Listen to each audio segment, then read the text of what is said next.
네, 오늘도 양대 시장의 양극화가 심하게 나타나고 있습니다. 성장주를 보유하고 계셨던 분들은 발빠른 대응이 아니었으면은 지금 상당히 어려운 시간을 보내고 계실지도 모르겠습니다.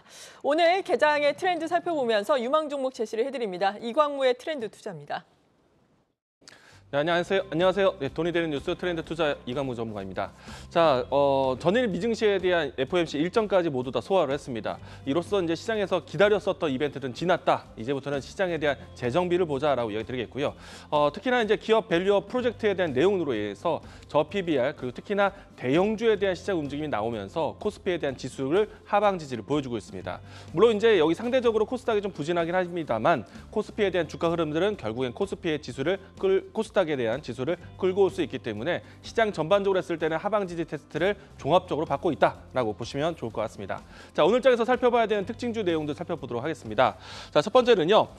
빅테크 기업들에 대한 실적 발표가 나오고 있는 상황입니다. 이 안에서 전반적으로 실적에 대한 부분들이 퍼포먼스가 좋았지만 빅테크 기업들에 대한 하향세가 나오기도 하는데 그럼에도 불구하고 시장에 대한 방향성은 계속해서 성장 키워드에 대한 부분들이 높여가고 있습니다.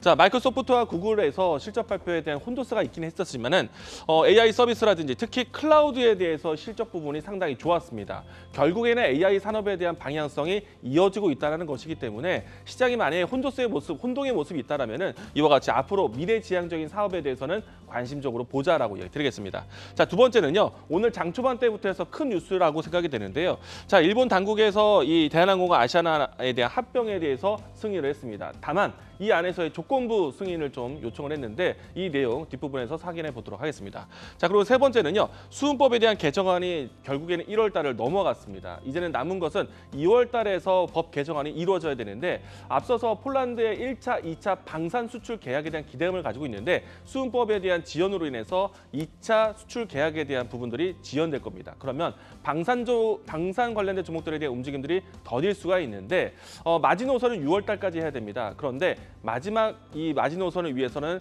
2월 달에 꼭 개정안이 발의가 돼야 되기 때문에 이 부분에 대해서 2월 중에 국회 일정과 함께 방산주에 대한 포인트를 보자라고 이야기 드리겠습니다.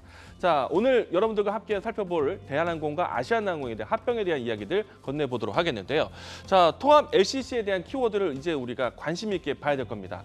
대한항공과 아시아나에 대한 합병에 대한 조건부 중에 가장 대표적으로 했을 때 화물 운송에 대한 부분들을 매각하는 것과 그리고 이번에 일본에서 승인한 내용들은요. 앞으로 대한항공이 가지고 있는 또 아시아나항공이 가지고 있는 LCC 기업들에 대한 통합이 되게 되면은 전반적으로 일본 노선에 대한 일부 슬롯을 양도해라라는 조건부를 걸었습니다.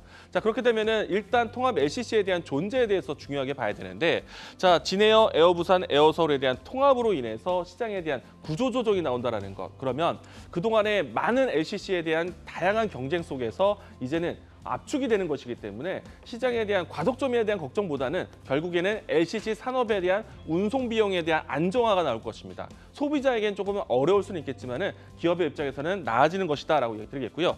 여기에서 또 중요한 거는 저가 경쟁에 대한 우려가 해소되고 슬롯 양도에 대한 부분들. 슬롯 양도가 되면서 기존에 있었던 LCC에게 혜택이 갈 수 있기 때문에 지금 제주항공이라든지 TA항공이라든지 그밖에 이 LCC 기업들에 대한 슬롯 양도에 대한 혜택 보시면 좋을 것 같고요.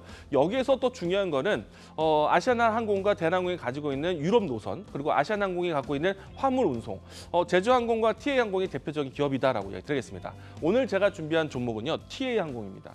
앞서서 이야기 드린 것처럼 유럽의 장거리 노선에 대해서 운수권을 이미 확보한 상태이고요. 대한항공과의 이 기재를 하면서 이용하게 될 것입니다. 물론 이제 이 기업은 이 장거리 노선에 대한 운수권이 안정화될 때까지의 시장에 불안감은 있지만은 새로운 단거리가 아니라 장거리에서의 혜택을 보시면 좋을 것 같고 앞서 이야기 드린 것처럼 합병에 대한 반사적 이익을 받을 수 있기 때문에 관심 있게 보자. 그리고 이 종목 같은 경우에는 최근에 와서 국제 운임 상승에 대한 실적 안정까지 보이고 있기 때문에 주가에 대한 우상향의 모습을 유지할 수 있겠다라고 얘기 드리겠습니다. 자, 이 종목에 대한 주가 흐름을 보시게 되면은 최근에 이 12월 달, 1월 달 동안에 꾸준한 안정적인 상승세를 만들었습니다. 이 때문에 주가는 21선 이상에서 움직임이 나오고 있는데 여기서 추가적으로 유럽의 장거리 노선에 대한 운수권 확보에 대해서 모멘텀, 반사적 이익을 받는다면 아시아나항공에 대한 이 종목들에 대한 혜택을 받을 수 있지 않을까. 자, 이 종목에 대한 1차적인 상승이 나타난다면 1차 목표가는 4,200원, 손절 라인 때는 2,750원 제시하도록 하겠습니다. 자, 돈이 되는 뉴스로 찾아뵙도록 하겠습니다. 지금까지 트렌드 투자였습니다.